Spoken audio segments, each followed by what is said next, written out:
누가복음 12장 1절 2절 제가 읽습니다. 그 동안에 무리 수만 명이 모여 서로 밟힐 만큼 되었더니 예수님께서 먼저 제자들에게 말씀하여 가라사대 바리새인들의 누룩꽃 외식을 주의하라.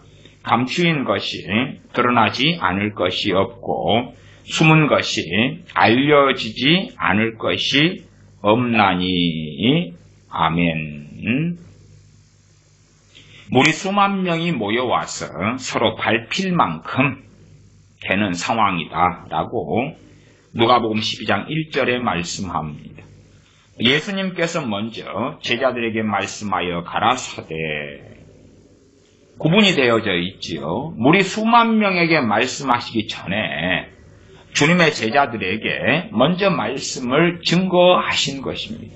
성경을 자세히 잘 안 보는 사람들은 누가복음 12장 1절 하반절에 있는 바리새인들의 누룩꽃 외식을 주의하라부터 시작된 말씀이 야, 수만 명에게 하신 말씀인갑다 생각하시지만 그렇지 않습니다.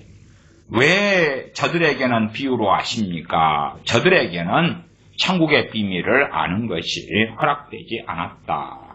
무리 수만 명과 주님의 제자들은 확연히 다릅니다. 확연히 달라요.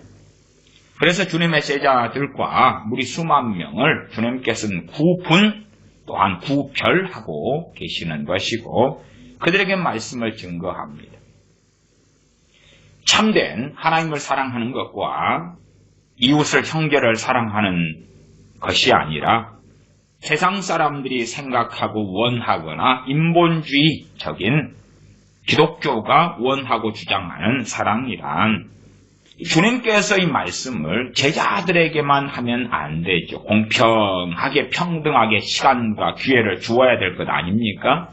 오히려 제자들 너희들은 많이 먹었다 아니가. 너희들은 많이 주님께 들었잖아 말씀을. 주님, 당신의 제자들은 당신께 함께 생활하고 말씀 배우는 게 얼마나 많았습니까? 그러면 제자들은 대제시키고 우리한테 먼저 말씀하시고 이제 우리에게도 충분히 말씀을 가르쳐 주세요. 그래야지 맞지 않습니까? 변화산에 주님 올라가셨을 때에 12명의 사도를 다 데려가신 게 아니라 항상 데려가시는 3명의 사도 베드로와 야고보와 요한 사도만 대동하셨는데 나머지 9명의 사도들이 주님 이 3명의 사도들은 맨날 이들만 데리고 가십니까? 공평하게 해주세요. 과정은 공평하게 그렇게 해주세요. 아닙니다. 아니에요. 가진 자는 더 가지게 되고 없는 자는 있는 것도 빼앗기리라. 믿는 우리 크리스천들도 마찬가지입니다. 하나님의 은혜 속에 사는 사람은 더 받을 것이고요. 은혜 밖에 있는 사람들, 멀어져 가는 사람들은 점점점 있는 것까지도 잃어가게 되는 것입니다. 그러면 이 무리 수만 명에게 생각해 보세요. 주님의 제자들이 다 있다가 저도 그런 경우들을 좀 겪었습니다. 제자들이 있는데 이제 제자들 아는 지인들이 이 무리들 가운데 있겠어요, 없겠어요? 부모 형제가 있겠어요, 없겠어요? 심지어 자식이 있을 수도 있어요. 그러면 가서 데리고 오는 것입니다. 주님, 내 가족 부모 형제도 찾아왔는데 이 말씀을 같이 듣게 해주세요. 같이 듣게 해주세요. 그런 일이 벌어졌다면 주님께서는 그래라 그러셨을까요? 아니다. 아니다. 아무리 내 부모 형제라도 허락되지 않았다. 나중에 이제 때가 되어서 너희가 전하고 가르쳐라. 그러시겠지요. 나중에. 지금은 아니다 그 말이에요. 지금은 아니다. 그러면 인본적인 사랑으로 간다면 성령님의 인도하심 속에서 참된 하나님을 사랑하는 것, 진리 안에서 하나님 사랑 안에서 이웃과 형제를 사랑하는 것을 할 수가 없습니다. 또한 주님께서 제자들에게 먼저 말씀하셨는데 수만 명에게 말씀하시기 전에 바리새인들의 누룩꽃 외식을 주의하라. 그러면 바리새인들의 외식이면 결국은 바리새인들을 주의하라 그 말이에요. 바리새인들의 교훈도 되고 그들의 외식적인 행위들이 있지요. 겉으로 보기에 경건한 행위들, 겉으로 보기에 시장 어귀에 서서 기도하고 사람들에게 알려지도록 구제하고 금식하고 그러한 행위들을 주의하라 하는 것입니다.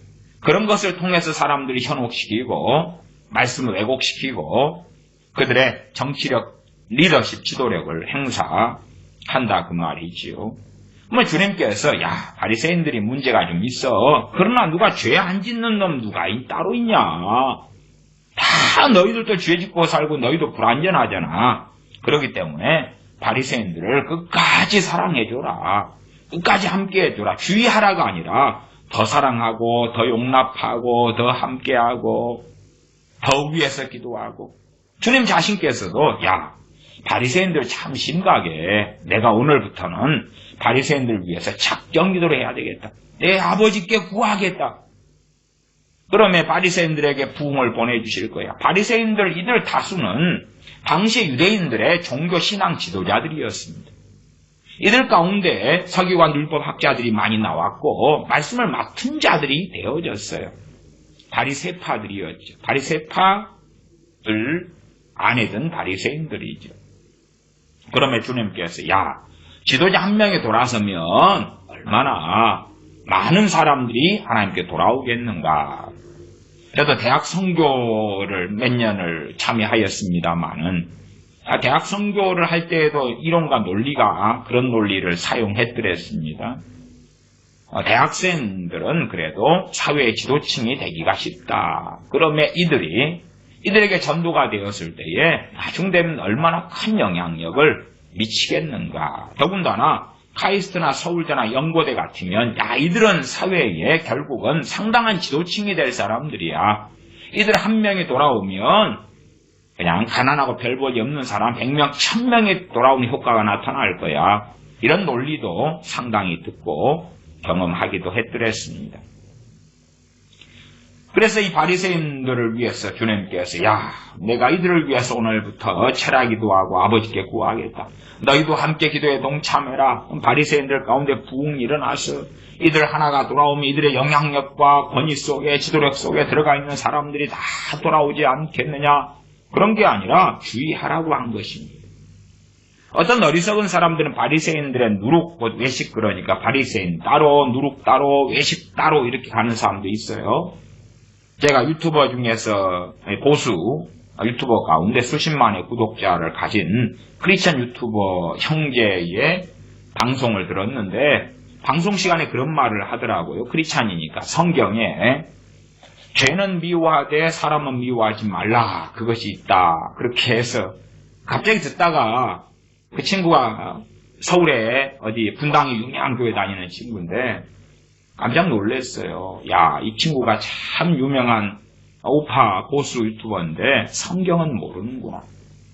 죄는 미워하되 사람은 미워하지 말라 그러면 살인자가 있으면 살인죄만 어디 감옥에 보내거나 지옥에 보내고 살인죄가 무형이잖아요. 무형. 인격체인가. 인격체는 사람이지. 사람이 살인을 하는 거지. 뭐 살인죄가 따로 있습니까? 사람이 살인자가 되는 거지. 도둑질은 지옥에 보내고 도둑놈은 천국에 가고 뭐 그런 것입니까? 사기꾼이 있으면 사기죄는 감옥에 가고 깜빵에 가고 사기꾼은 이제 사기죄가 감옥에 갔으니까 사기꾼은 이제 더 이상 사기꾼이 아니게 되는가요? 사기죄가 어디 깜빵에 갔으니까? 그런 게 어디 있습니까? 그놈이지. 바리새인들이 외식하는 거예요. 그냥 외식하는 바리새인들이에요. 그들의 외식을 주의하라 그러면 그들의 외식하는 행위를 보고 또 외식하는 말들을 보고 속아 넘어가지 말라 그 말이에요. 그러지 야 흠 없는 놈 어디 있어? 죄 안 짓는 놈 어디 있어? 그러면 너희들도 뭐 완벽하고 다 바르게 사냐? 그렇지 않지? 저들을 끌어안아. 기도로 끌어안고 사랑으로 끌어안고 섬기고 봉사하고 복음을 100번이든 1000번이든 침 뱉어도 전하고 뺨을 때려도 전하고 그리고 겉옷을 날라면 속옷까지 벗어줘버려. 그런 식으로 말씀하신 게 결코 아닙니다. 그들의 누룩을 외식을 주의하라. 경계를 시키신 거예요. 경계해라는 거예요. 그러나 지금 시대의 어떤 교회 안에서는 다 믿어라 그렇게 되죠. 믿어라. 사랑은 믿고 모든 것을 참고 믿고 견딘다. 믿고 누구를 믿어요? 주님 자신께서도 또 어떤 제가 서울에서 수만 명 목사님 설교를 최근에도 들었는데 주님께서는 모든 사람을 믿어주셨다는 거예요. 모든 사람을 믿어주셨다는 거예요. 그러니까 종북 좌익 세력도 믿어줘야 된다는 거예요. 청와대 사람도 믿어줘야 된다는 거예요. 그래서 참 주님께서는 사람을 믿지 아니하셨기 때문에 자신을 아무에게도 의탁지 아니하셨다고 말씀했는데 야, 저분이 수만 명의 대한민국을 알아주는 목사님이신데 성경과 반대되는 이야기를 하시네. 세상에나 성경도 안 읽으셨나? 그런데 어떻게 수만 명의 교인들이 있고 베스트셀러 작가고 그럴 수 있을까? 머리에 총 맞았을까? 주님은 사람들을 안 믿으셨어요. 사람이 어떠한 걸 아시니까 자신을 아무에게도 의탁지 아니했어요. 주님이 누구를 믿어요? 누구를 믿어? 진리 안에서 믿음을 이야기하지 막갑한 믿음입니까? 요즘에는 막갑한 믿음이 너무 많아졌어요. 말씀 없는 믿음, 자기의 어떤 신념, 추구하는 이상, 원하는 것, 욕망하는 것, 그것을 가지고 기도하면서 믿습니다, 믿습니다, 믿습니다 그러고 있는 거예요. 뭐 하자는 건지 모르겠어요. 그런데요, 그런 것을 전하고 가르치는 목회자들에게 사람들이 헐딱 반하고 넘어가는 거예요. 세상 소망을 주니까 얼마나 좋아요. 곧 내일 모레 이루어질 것처럼 이야기하니까 얼마나 행복하겠냐 그 말이지요. 그러나 주님께서는 바리새인들 누룩꽃 외식을 주의하라. 지금 그들의 행동이 어디에서 나옵니까? 뱃속에서 나오는 건데 거기를 주의하라는 것은 속아 넘어가기 너무 쉽다 그 말이에요. 그 껍질의 가면에. 그리고 이제 그것을 통하여서 그 껍질 가면을 가지고 속인 다음에 진짜 그 안에 숨겨진 누룩을 주는 거예요. 교훈이죠. 그것을 통하여서 거짓말하고 말씀을 왜곡하고 그리고 참된 하나님의 말씀에서 떠나가게 하는 것이다. 그 말이에요. 주의하라. 뭘 주의해야 됩니까? 그냥 누룩 외식만? 아니, 외식하는 그들요. 그들을. 그래서 야, 죄는 미워하되 사람은 미워하지 말라. 그러면 야, 외식은 경계하되 사람은 경계하지 마. 바리새인들한테는 마음을 열고 그들의 외식, 그들의 누룩을 조심해. 그렇게 성경을 해석하면 전문용어입니다. 얼레리 꼴레리입니다. 4절로 갑니다. 내가 내 친구 너희에게 말하노니. 누구한테 친구라 그럽니까? 주님께서 제자들에게 친구라 그러시지 저 수만 명한테 하시는 말씀이 아니에요. 주님의 제자들에게 내가 내 친구 너희에게 이르노니 그런 것이 마찬가지입니다. 우리가 주여 주여 하는 크리스천들이 많다고 합시다. 이런 누가복음 12장 4절에 내가 내 친구 너희에게 이르노니 할 때에 주여 주여 하는 모든 크리스천들에게 내 친구 너희가 될 것 같습니까? 안 그럽니다. 진실되게 주님 믿는 사람들에게 해당되는 말씀이에요. 최소한 그렇다고 말, 최소한.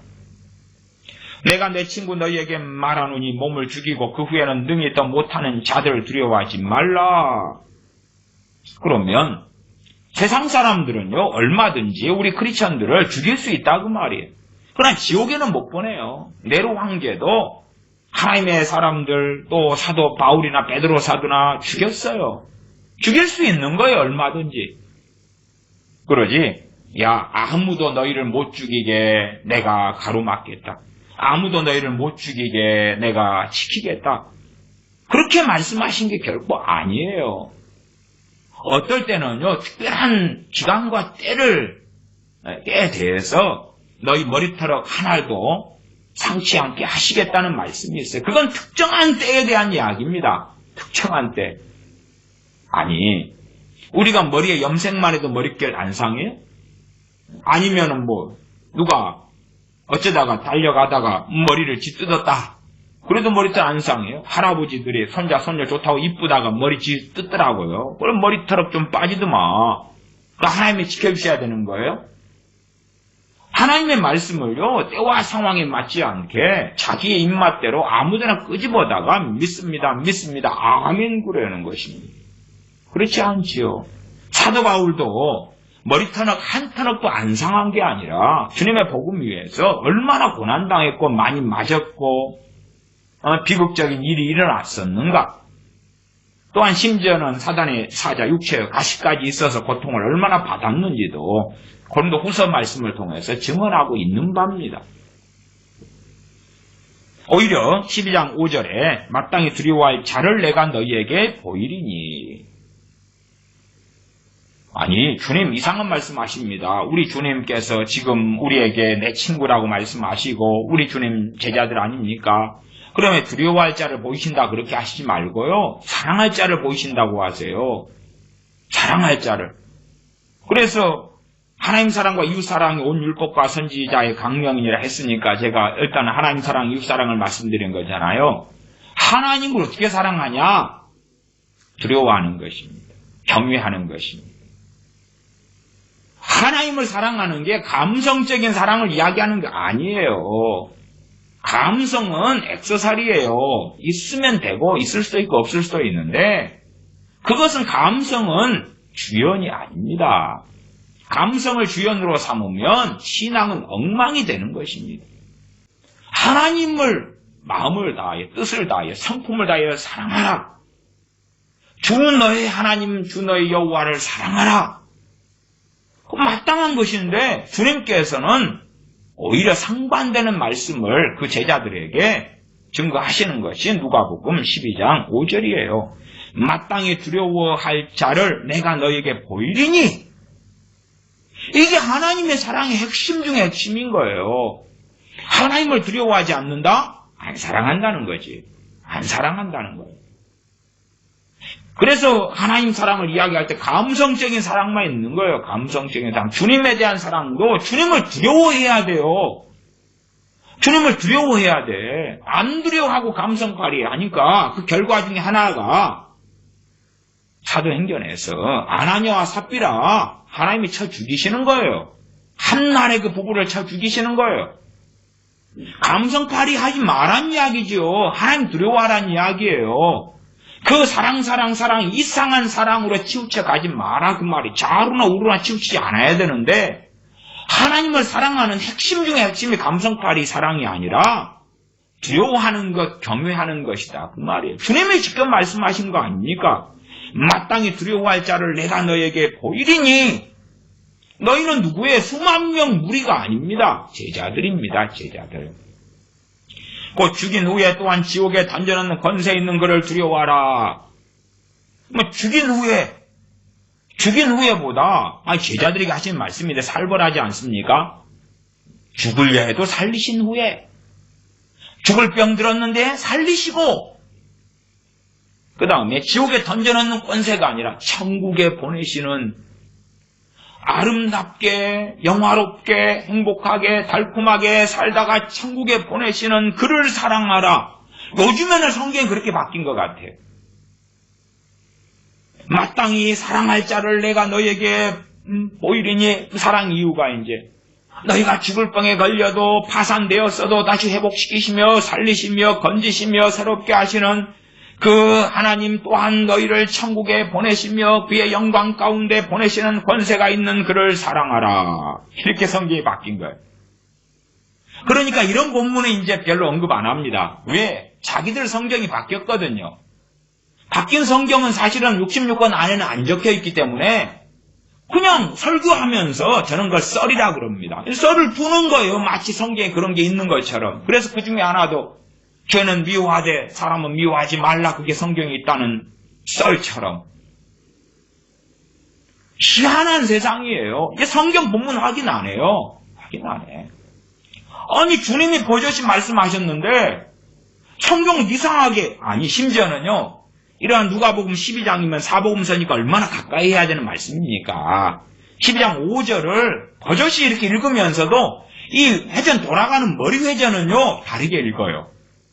왜? 이미 기입력된 게 있기 때문에요. 그냥 자동으로 전환 버전을 사용하는 것 같아요.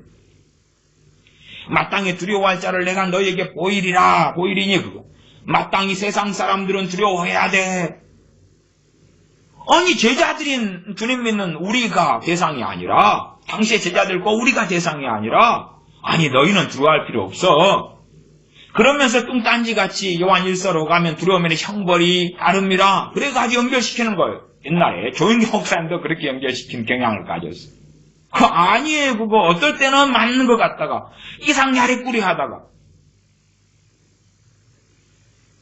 이 정상적인 진리 안에서 하나님 안에서 두려움을 갖지 않는 거다고. 그 다음에 그러면서도 하나님을 사랑하기 때문에 하나님을 두려워하고 경외하는 것은 다른 거예요. 부모를 공경한다면 부모하고 내 사이에 아무리 사랑해도 선이 있다는 걸 안단 말이에요. 선이 있단 말이에요. 선이 있는데 부모한테 함부로 말해요? 부모 이름을 함부로 야자타임해요? 뺨따구를 때려요? 모 목사처럼 하나님 까불면 죽어. 그렇게 짓거리는 거예요? 12장 7절에 보면 이건 하나님께서 우리를 사랑하시는 그 사랑. 그걸 어느 정도 볼 수가 있죠. 그런데 앞에 말씀드렸던 것처럼 너희에게는 오히려 머리털까지 다 세신 바 되었나니. 그러면 제가 앞머리가 좀 빠지는데 머리털 세셨기 때문에 제 앞머리 안 빠집니까? 지켜주신다는 이야기예요? 지켜주셔? 엘리사 선지자가 대머리야 대머리 올라가라. 엘리사 선지자가 얼마나 대단한 하나님의 사람입니까? 그 머리 안 지켜주시는데. 머리털 하나라도 세신 바 되었나니 두려워 말라. 두려워하지 말라. 두려운 일들을 닥쳐왔어요. 주님의 제자들이. 바울과 실라 같은 경우는 빌립보 감옥에 갇히고 채찍으로 맞고 피가 흐르고 두려워하지 말라는 거 그 일을 당하는데 재판정에 서고 두드려 맞고 모욕을 당하고 침뱉음을 당하는데 주님의 제자들이 이때의 기점으로는 앞으로 그렇게 될 거예요. 두려워하지 말라는 거예요. 두려운 일을 내가 없애주겠으니 두려워하지 말라가 아니에요. 그래 두려움은 형벌이 따릅니다. 사랑 안에서 온전히 이루지 못하였다고 말씀하는 거예요. 요한사도를 통해서는. 그때 말씀을 들었던 요한사도가 말씀하는 거예요. 이 말씀 깔고 가는 거예요. 당연하게 사복음서 읽은 다음에 요한 1, 2, 3서 읽었겠지 생각하는 거 당연한 거 아니에요? 말씀이 다 깔고 가는 거예요. 주님 말씀이 가장 베이스가 되고 기본이 되죠. 너희는 많은 참새보다 귀하니라. 이걸 통해서 주님의 사랑, 아버지의 사랑을 우리가 확인하고 엿볼 수 있죠. 물론 오늘 주제는 하나님을 사랑하는 것, 이웃의 형제를 사랑하는 것이 됩니다.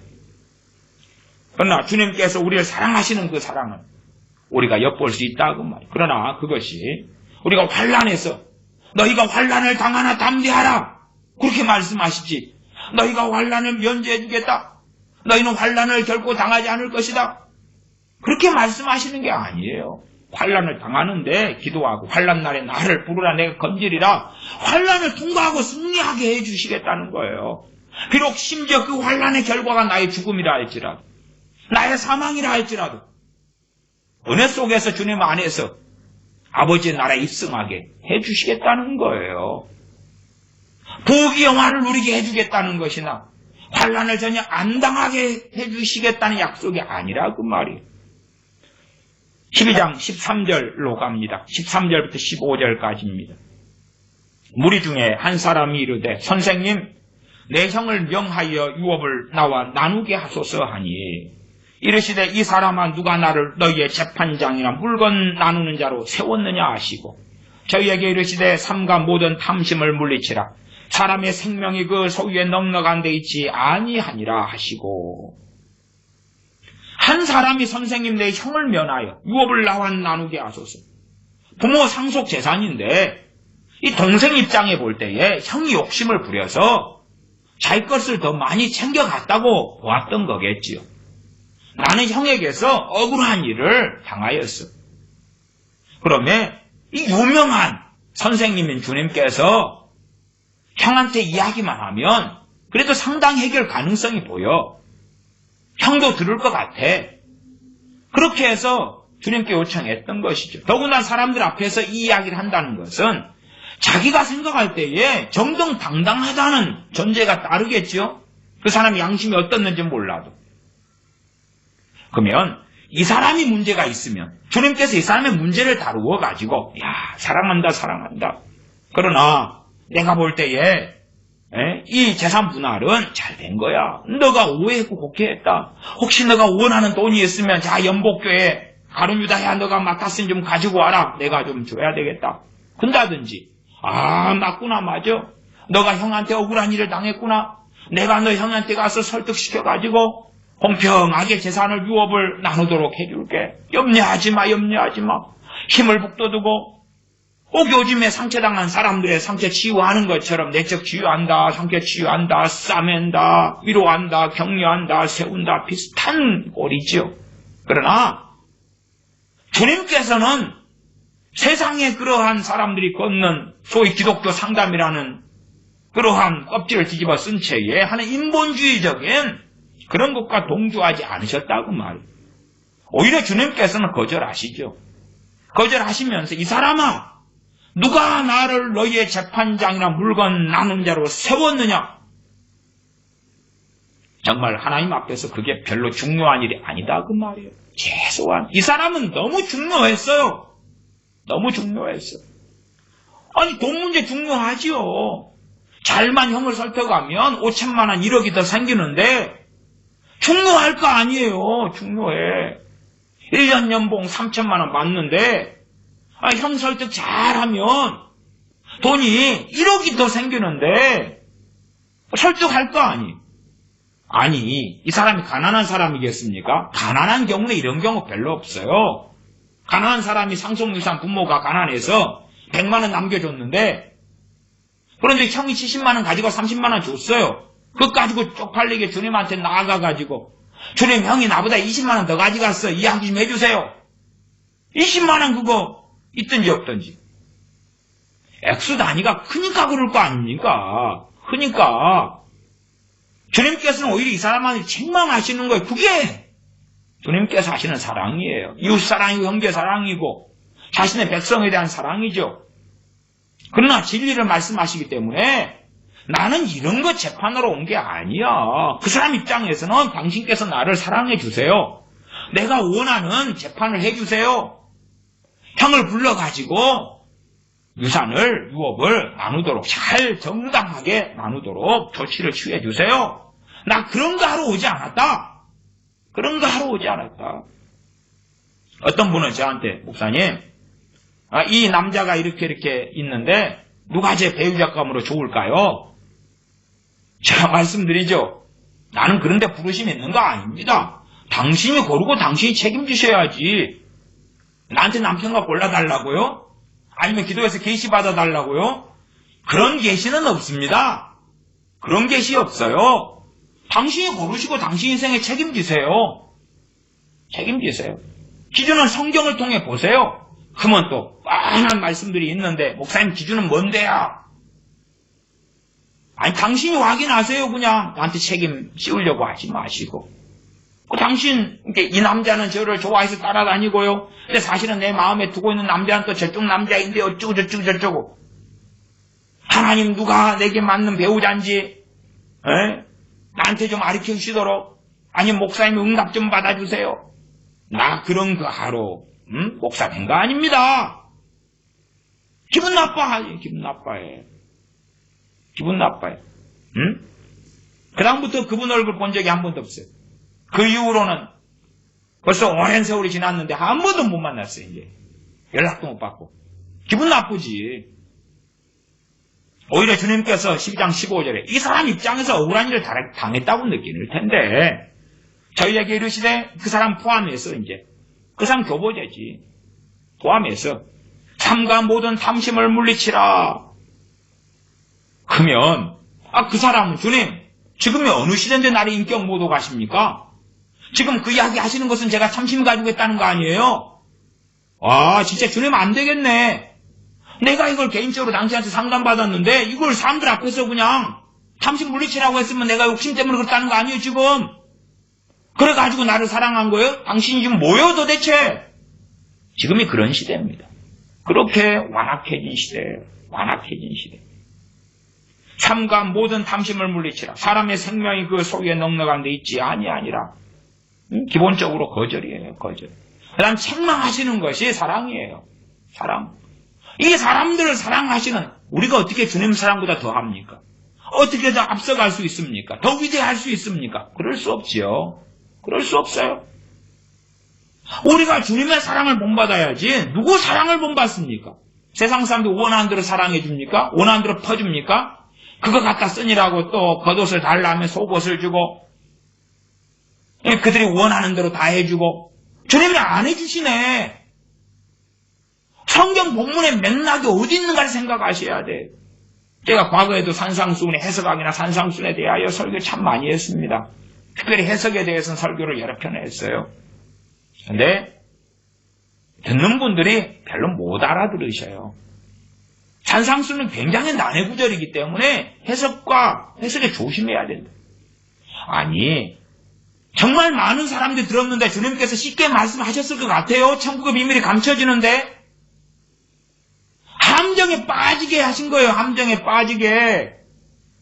그래서 주님께서 대제사장들에 끌려가셨을 때 한 하속이 주님 뺨을 때리니까 주님께서 내가 맞을 일이 했으면 때리려니와 내가 무슨 맞을 일을 했느냐. 그리고 때리지 못하게 하셨어요. 주님 하신 거 뻔히 보면 되지. 그래놓고 뭘 것인가 정도 생각해야지 상식이 있고 몰상식하지 않은 사람인데 산상수훈만 보면 성경을 다 안다네. 대중무리한테 한 말씀이 쉬웠을 것 같아요? 함정에 빠져라. 하나님 경외하는 사람만 조금 알아먹을 거다. 응? 어떤 말씀은 물론 쉬워요. 용서하라는 말씀은. 그러나 실천은 어렵지요. 억울함이 많을수록 상처가 클수록 용서가 어렵지요. 쉬운 말씀, 간단하게 해석되는 말씀 산상수훈 했을 거라고 생각하냐 그 말이에요. 천국의 비밀을 제자들에게는 알려주시죠. 제자들에게만 했던 말씀이 산상수훈이라면 알아먹기 쉬웠을 거예요. 응? 주님께서 이 어떤 사람의 요구에 대하여 거절하셔요. 내 형을 명하여 유업을 나와 나누게 하소서. 삼가 모든 탐심을 물리치라. 그 사람만이 아니라 모인 사람들도 함께 말씀하시. 이 사람 교보제지. 인간 탐심 때문에 그러는 거야. 탐심 때문에 자기 정의에 맺혀가지고 사로잡혀서 물리쳐. 그러면서 말씀 듣는 너희들도 동일하다. 너희들 모든 탐심을 물리쳐야 한다고 경고하고 계시는 것입니다. 46절로 갑니다. 12장 46절부터입니다. 실제로는 41절부터 48절까지인데 간략하게 좀 보는 것입니다. 46절. 생각지 않은 날 알지 못하는 시간에 이 종의 주인이 이르러 엄히 때르고 신실치 아니한 자의 받는 율에 처하리니. 42절 올라가면 주께서 가라스 때 지혜 있고 진실한 청지기가 되어 주인에게 그 집 종들을 맡아 때를 따라 양식을 나누어 줄 자가 누구냐. 여기서 지혜 있고 진실한 청지기다. 그럼 두 가지 의미가 있을 것입니다. 당연히 주님의 청지기니까 크리스천들이죠. 첫 번째는 주의 종들입니다. 목회자들이에요. 저 같은 목회자들이. 두 번째는 모든 크리스천들이 청지기입니다. 왜? 각 지체됨이 있기 때문에. 치유에 부르심 받은 사람은 치유, 구제는 구제, 섬김은 섬김, 가르치는 일이면 가르치는 일, 전도는 전도. 각자의 지체됨에 부르심이 있다 그 말이. 그것은 이제 좀 그 다음이고. 그러면서 가장 첫 번째는 주의 종에 적용하는 것이 가장 더 명확하게 될 것입니다. 그 집 종들을 맡아서 그렇죠. 양떼들을 맡은 거예요. 주님의 종이 되어서. 그리고 그 종이라면 주님께서 성령님께서 그를 이끌어 가시고 그를 따라가야 되는 거예요. 때를 따라 양식을 나누어 줄 자가 누구냐. 믿는 사람들마다 성령 인도하심이 아니면 때를 따라 무슨 양식을 나누어 주겠어요. 목사가 자기 입맛에 맞는 성경 구절을 가지고 양식이라고 나눠주겠죠. 위로가 필요한 사람에게 책망을 하고, 책망이 필요한 사람에게 위로를 하고, 세상을 사랑하는 사람들에게 격려를 하고, 회개하고 통회하는 사람들을 잘못했다고 그러고, 미혹에 빠진 사람들을 격려하고 진실로 주님 앞에 있는 사람들을 책망하고 번복을 하는 거죠. 왜? 말씀에는 위로와 책망이 다 있잖아요. 목사가 선택하면 되는 거예요. 그냥 때를 따라 양식이 아닌 거죠. 그놓고 자기는 성경에서 말씀을 전했기 때문에 무죄하다는 거예요. 자기 입맛에 따라 성경을 정욕으로 사용해 먹었잖아요. 성령님께서 위로로 역사하실지 책망으로 역사하실지가 어찌알아. 43절 주인이 이럴 때에 그 종에 이렇게 하는 것을 보면 그 종이 복이 있으리로다. 자, 그러면 사랑으로 합시다. 자, 이런 종 저런 종 다 괜찮아. 불충한 종, 충성된 종 다 사랑해. 다 구원받고 다 칭찬해 줄게. 이해해. 알아줄게. 그랬습니까? 아니에요. 이건 칭찬받는 종이 있고요. 이걸 또 바보 멍충이가 돼가지고 여기서 칭찬받는 선한 진실한 청지기는 크리스천이고 그 다음에 이 약하고 불충한 종은 이 종은 불신자고. 야, 참 그렇게 성경 해석하는 목사들도 있고 교인들도 있더라 그 말입니다. 전문용어 한 말씀 드리겠습니다. 나가 죽으세요. 왜 삽니까? 왜 살아? 눈을 뽑으세요. 눈 가지고 왜 삽니까? 더군다나 소경된 교인들 문제가 아니라 소경된 인도자 목사들은요. 그만하세요. 그만두세요. 그만둬. 어떻게 이것이 신자와 불신자가 되고 크리스찬과 넌크리스찬이 돼요? 정신 나간 인간들아. 끔찍해요. 끔찍해. 당신도 말씀을 가지고 이 앞에 있는 바리새인들처럼 당신도 안 들어가고 천국에 들어가고자 하는 자도 막아. 재앙이 있으라. 45절 46절 생각지 않은 날 알지 못하는 시간에 이 종의 주인이 이르러 어미 때리고. 종의 주인이잖아요. 종의 주인. 종의 주인이잖아요. 마귀 자식이 아니라 마귀의 종노릇 하는 자들이 아니라 결과적으로 죄의 종노릇 하고 마귀의 종노릇 한 거죠. 생각지 않은 날 알지 못하는 시간에 자기는 그냥 주님 오실 때 천천히 오실 거야. 아니면 내가 40살이니까 앞으로 50년 거뜬하게 살 거야. 50살에 주님 오셔버리는 거야. 그냥 니 나노 하고 나중에 늙어 죽을 때쯤 돼가지고 이제 성경에 나온 대로 회개 좀 하고 주님 맞을 준비하면 되겠지 했는데 주님 갑자기 불시 오시는 거거나 아니면 인생이 갑자기 교통사고 나서 끝장 나버리는 거예요. 끝장 나버려. 그러니까 종의 주인 대신 주님을 만나죠. 이 말씀 46절 말씀은 그 종의 주인이 이르러 그렇습니다. 내가 죽어서 그냥 주님께 가서가 아니라 이게 주님의 재림을 가지고 또한 말씀하는 거지요. 어미 때리고 신실치 아니한 자의 받는 율에 처하리니. 어미 때린다고 그랬어. 어디서 때리실까요 도대체? 때린 다음에 천국에 보내실까요? 말도 안 되는 소리 하고 있네. 신실치 아니한 자에 받는 율이에요. 율법이에요. 율법. 지옥이죠. 그 판결이죠. 그냥 뻔히 주님께서 하신 일반적인 말씀이 이거예요. 일반적인 사실이. 그것은 주님이 분쟁케 하러 왔다 그랬어요. 다 조건 다 시켜줄게도 아니고 52절 53절에 주님 때문에 그러니까 이후부터 한 집에서 5사람이 있어서 분쟁하되 셋이 둘과 둘이 셋과 아리니 2대3 3대2로 싸운다고 말이에요. 2명은 주님 따르면 3명은 안 따르고 3명이 따르면 2명은 따라요. 심지어는 가족 5명이 다 교회 다녀도 3명은 영적인 사람 크리스찬이고 2명은 육적인 사람이니까 틀려버려요. 이게 영이 달라요. 영이 달라. 53절에 아비가 아들과 아들이 아비와 어미가 딸과 딸이 어미와 시어미가 며느리와 며느리가 시어미와 분쟁하리라 하시니라. 쌈박질이에요. 그냥 쌈박질. 야 중보기도 해. 변화될 거야. 야 나한테 데리고 와. 내가 안수해 줄게. 하나님의 임재와 영광이 어디 임하면 그리 끌고 가. 될 거야. 아니면 은사 받으면 돼. 아니 명령하고 선포기도 해. 뗄 거야. 마귀 때문이야. 마귀만 쫓아내면 그냥 짠 변해버려. 그런 게 어디 있어요 도대체가. 극단적 마귀론도 경고를 많이 했어요. 경계도 많이 하고. 마귀 하는 사람 맨날 마귀라. 다 마귀 탓이라. 제가 이 기독교 상담이나 이 자세한 상담의 사건 사고들을 이렇게 보거나 그러면은 참 당황스러웠던 게 뭐냐 그러면 목사님들은 그냥 답이 뻔해요. 인생이 얼마나 복잡한데 기도하고 말씀 보고 하나님 의지하고 하면 해결될 거라. 원론적인 이야기인데 진짜 그럴 것 같아요. 그럴 것 같으면 잠언에 왜 지혜 받으라고 그러시오. 또한 지혜로 무수한 종류의 지혜로 우리에게 왜 알려주십니까?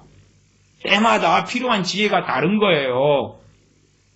근데 그냥 막무가내 기도하고 막무가내 하나님 찾고 하면 그냥 해결된다고? 참 이상한 이야기를 합니다. 그만큼 편협하고 정저지와 우물한 개구리고 뭐에 아는 게 별로 없어요. 아는 게 너무 그냥 이상해요. 고리타분해요. 13장입니다. 13장 1절부터 5절까지 갑니다. 제가 읽습니다. 그때 마침 두어 사람이 와서 빌라도가 어떤 갈릴리 사람들의 피를 저희의 제물에 섞은 일로 예수님께 고하니. 그래서 이제 몇 사람이 빌라도 때문에 갈릴리 사람들이 제사 지내다가 죽임을 당했어요. 제사 지내는데 죽으니까 그 사람 피가 흘러가지고 먼저 빌라도가 좋은 사람 아닙니다. 절대 좋은 사람 아니에요. 헤로드 왕도 마찬가지입니다. 근데 죽이니까 이제 그 제사 드리는 사람들의 피가 그들의 재물과 막 짬뽕이 되고 섞이는 거예요. 재물은 뭐예요? 짐승 잡아서 피를 막 흘리고 속죄제물 속건제 막 화목제 하는데 그래서 죽여버린 거지요. 그걸 예수님께 이야기를 해요. 이제 의도성이 있었겠지요. 2절 대답하여 가라사대 때 너희는 이 갈릴리 사람들이 이같이 해받음으로써 모든 갈릴리 사람보다 죄가 더 있는 줄 아느냐. 그러니까 이들의 가장 기본적인 의도성은요. 저들은 저주받았다. 누구보다 악인들이기 때문에 저는 비참한 죽음을 당한 거 아니냐. 하나님께서 그들의 제사를 안 받아주셨기 때문에 빌라도의 손을 들어서 쳐 죽여버린 거 아니냐. 그런 것인데 주님께서는 아니야. 너희들보다 죄가 더 많은 거 아니야. 더 많은 거 아니야. 너희들하고 50고 100고야. 도토리 기적이야. 그리고 아직 너희는 시간이 기회가 남아있을 뿐이고 그들은 기회가 지나갔지만 너희들보다 다 악해가지고 인생이 끝장난 거 아니야. 말씀하시는 거예요. 그러면 주님께서 이 사람들한테 13장 3절로 말씀을 안 하셔야 되겠지요. 13장 3절은 너희에게 이르노니 아니라 너희도 만일 회개치 아니하면 다 이와 같이 망하리라. 요즘에 전하는 복음은 이게 없어요. 이게 없어. 주님이 직접 이 말씀을 하셨는데요. 주님을 본따르고 주님 말씀을 증거해야 될 우리 크리스천들이요. 이건 안 해. 이건 안 해. 제가 간혹 선교사님들을 보면요. 이거 안 해. 사랑만 이야기해. 사랑만. 사랑만 이야기해. 사랑의 복음, 사랑의 십자가. 그래서 끝이에요. 알파 오메가예요. 회개치 아니하면 이와 같이 망하리라는 안 해요. 이게 기분 나쁘거든요. 기분 나쁘거든.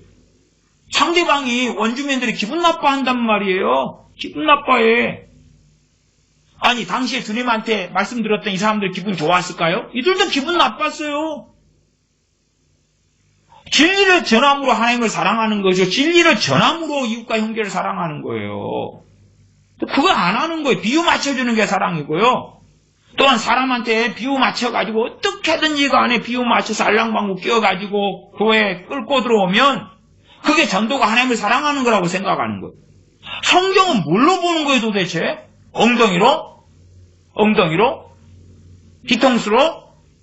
뒤통수에 눈 안 달렸잖아요.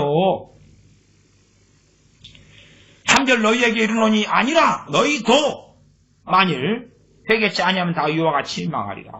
주님은 이러셨는데 그런 사람들한테 위로해주고 격려해주면서 야 하나님이 얼마나 너희를 사랑하시는지 내가 너희를 위하여 십자가에 달려 죽겠노라. 너희가 나를 주여 주여 하면 너희는 다 천국과 구원받아. 너희는 멸망당하지 아니.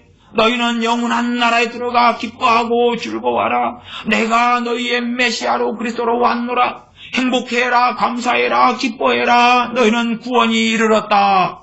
그러신가요? 요즘에는 이런 사람들한테 그런 이야기 하대요.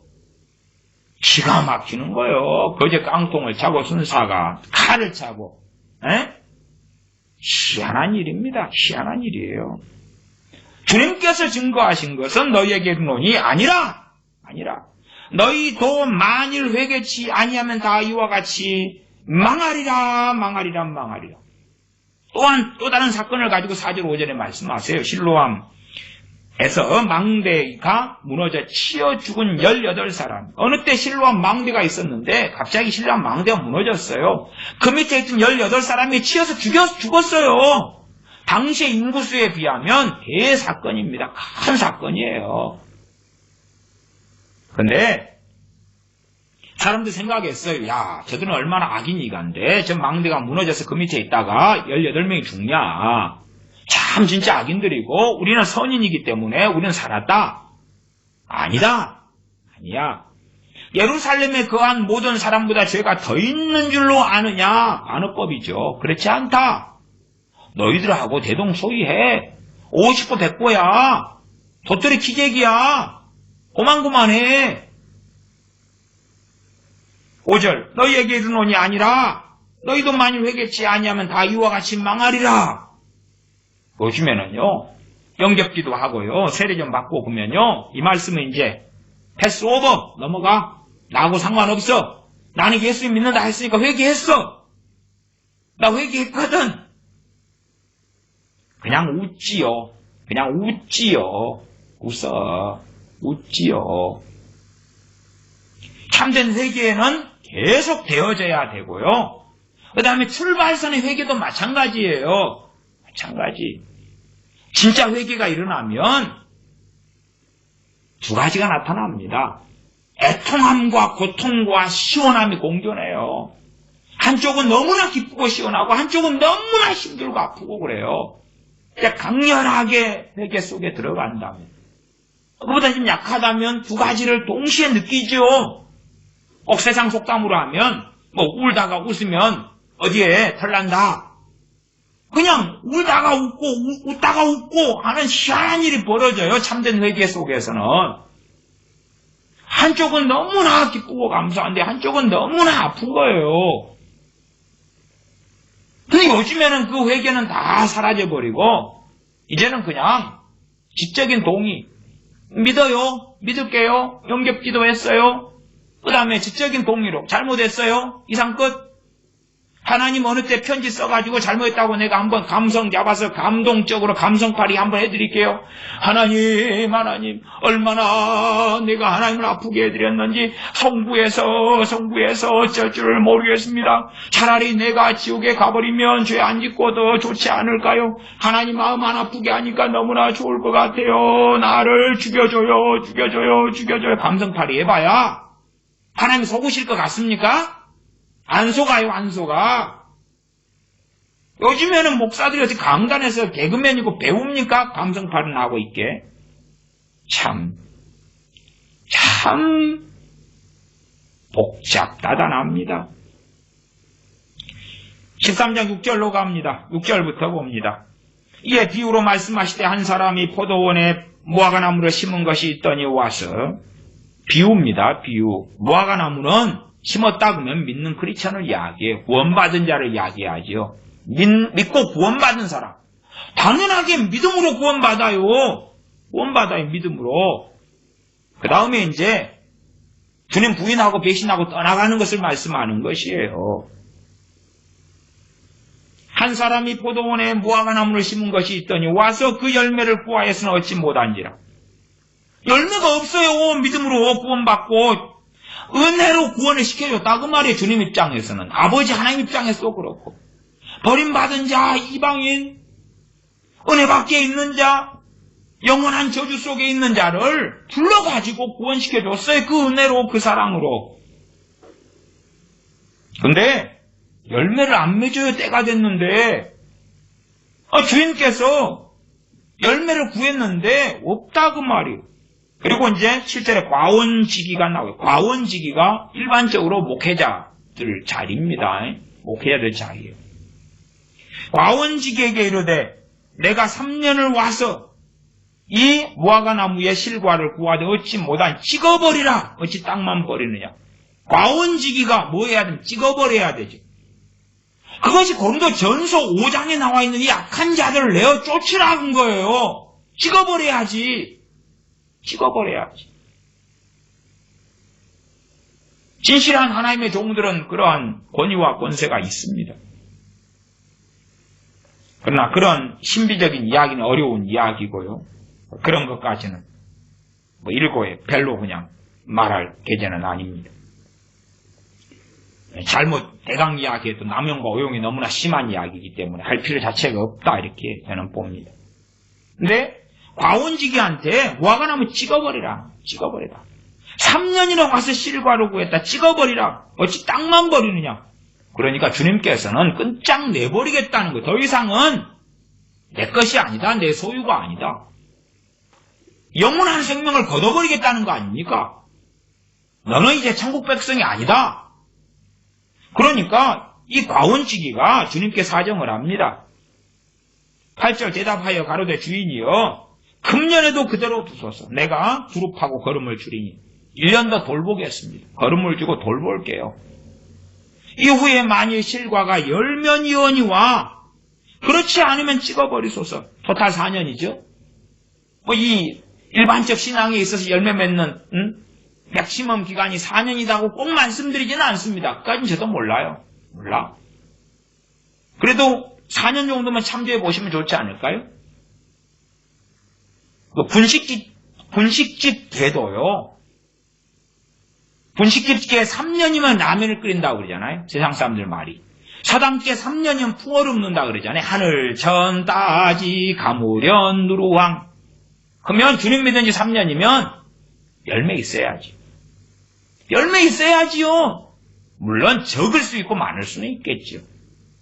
4년이면 당연히 있어야 되지. 믿는 지 4년이면. 없는데 찍어버리라고 하는 거예요. 찍어버리라고.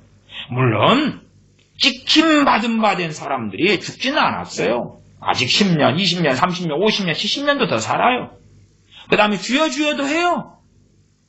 마태복음 7장에 주여 주여 하는 그러나 주님께서 나는 너희를 결단코 알지 못한다는 말씀을 듣는 많은 사람들이 나오지요. 그들 가운데 다수가 목회자들이라는 걸 알 거예요. 주님께서 찍어버리라 하잖아요. 이걸 증거하는 것이 사랑이지요. 또한 하나님의 사랑의 범주가 이들은 그 대상에 벗어나게 되는 거였어요. 이 무화과나무 같은 사람은. 그러면 이런 사람들도 끌어안고 사랑하는 건 뭡니까 도대체? 하나님에 대한 배반이죠. 과원지기한테 이제 한 해 더 부탁했을 때에 아브라함이 소돔을 위해 기도했던 것처럼 그럴 수 있어요. 사무엘 선지자가 사울왕을 위해 기도했던 것처럼. 그러나 4년째에도 과원지기가 버티면 어쩔까요? 견디면 어쩔까요? 아브라함이 소돔을 위해서 의인 50명이 있으면 45명, 40명, 30명, 20명, 10명 있으면 그래도 멸망시키겠습니까? 의인 10명만 있으면 멸망 안 시키겠다. 거기서 주님 9명, 8명, 7명, 2명, 1명이 있으면 그랬으면 아브라함도 거기서 끝장날 수 있습니다. 아브라함이 잘못 하나님께 드린 제사로 인해서 아브라함의 자손들이 400년간 종살이가 결정되었어요. 그건 유명하게 창세기에 나온 사건입니다. 왜 그들이 애굽 땅의 종살이 자손들이 했는가? 아브라함이 제사 잘못 지내서 그래요. 하나님의 벗이라고 하는 아브라함이. 그런데 하물며 소돔 땅에 대하여 하나님 안 돼요. 내가 하나님께서 불과 유황으로 심판하시는 것을 내가 가로막겠어요. 그러면 아브라함도 끝장이에요. 끝장. 다른 사람 세우시고 마실 거예요. 마찬가지로 이 과원지기가 4년째 돼가지고 이제 주님 그래도 1년 더 주세요. 그 다음에 1년 더 주세요. 열매 못 맺어도. 그러면 과원지기도 끝나는 거예요. 왜? 누구한테 충성하라고 그랬어요? 주님께 충성하라고 종을 불렀지. 이 사람들의 종이 돼가지고 그들의 입맛에 맞추어서 그들의 대변인이 되라고 하신 게 아니에요. 주님의 대변인이 돼야지. 어떻게 사람의 대변인이 돼가지고 중보기도 안 답지고 주님께 대항하고 대적하냐 그 말이에요. 그런 것들이 지금 대한민국 교회는 만연해 있어요. 미국 교회도 그렇고. 당신들이 어떻게 재앙을 안 만날 거야? 재앙을 만난다고. 당신들을 사람의 대변인으로 하나님이 세운 거 아니야. 하나님의 대변인이 돼가지고 하나님 뜻을 전해야지. 그래야지 재앙을 피할 기회를 얻을 사람 회개할 기회를 얻을 사람이 회개하고 돌아설 거 아닙니까? 13장 10절로 갑니다. 13장 10절. 안식일에 한 회당에서 가르치실 때에 18년 동안을 귀신들이 앓으며 꼬부라져 조금 더 펴지 못하는 한 여자가 있더라. 예수님께서 안식일입니다. 안식 18년 동안 고생했더니 회당에 있던 귀신 들려 앓고 꼬부라져서 펴지도 못하는 한 여자. 얼마나 비참합니까? 예수님께서 보시고 불러 이르시되 여자여 내가 내 병에서 놓였다. 이 여자에 대해서는 지극한 사랑을 베풀어 주셨죠. 이 여자 한 명. 문제는 안식일에 병을 고치셨던 거고 안식일에 귀신을 쫓아내셨던 것입니다. 13절 안수하시며 여자가 곧 펴고 허리를 펴버리고 하나님께 영광을 돌리는지라. 너무나 감사하죠. 문제는 그 다음 사건이지요. 14절 회당장이 예수님께 안식일에 병 고치시는 것을 분내어 회당장 시험에 들어버렸다고 말입니다. 분기가 충천해서 죄 짓는다고 말이죠. 그러면 회당장을 고려하시거나 회당장과 함께하는 사람들을 고려하신다면 여자를 몰래 불러내가지고 어디있죠? 은밀한데. 아니면 다음날. 어차피 18년 동안 고통받았는데 하루도 늦춰지나 어쩌나 무슨 상관이 있겠어요? 그러나 주님께서는 아버지의 뜻과 아버지의 의를 위하여 한 걸음도 양보하지 않습니다. 그게 하나님에 대한 사랑이에요. 한 발도 물러서지 않습니다. 적대하는 세력이 더 많아져도 주님을 죽이고 분개하면서 증오심을 품어도 한 걸음도 물러서지 않습니다. 그래서 이 회당장이 분내어서 무리를 선동합니다. 그게 14절 중반이죠. 회당장은 그만한 권위가 있지 않습니까? 이 회당장은 당연히 다른 동네고 야이로 회당장하고는 다릅니다. 무리에게 이르되 일할 날이었새가 있으니 무리한테 말하는 게 무리한테 선동해서 그 동안에 와서 고침을 받을 것이요 안식일에는 말 것이니라 하거늘. 무리를 선동하고 주님께서는 대답하셔요. 외식하는 자들아. 기분 좋아요 나빠요? 외식하는 자들아. 그 들자가 또 들어가요. 그 회당장 한 명한테 외식하는 자야 그런 게 아니고 그 무리들한테 외식하는 자들아 그래버리시는 거예요.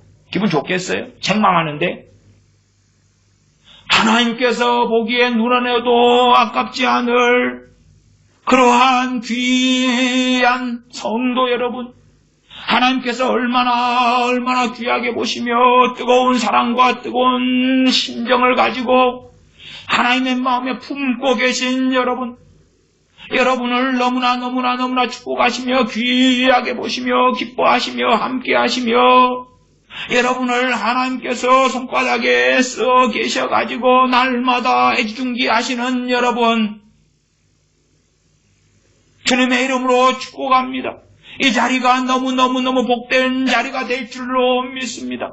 여러분 가정마다 들어가도 나가도 복을 받게 될 것입니다.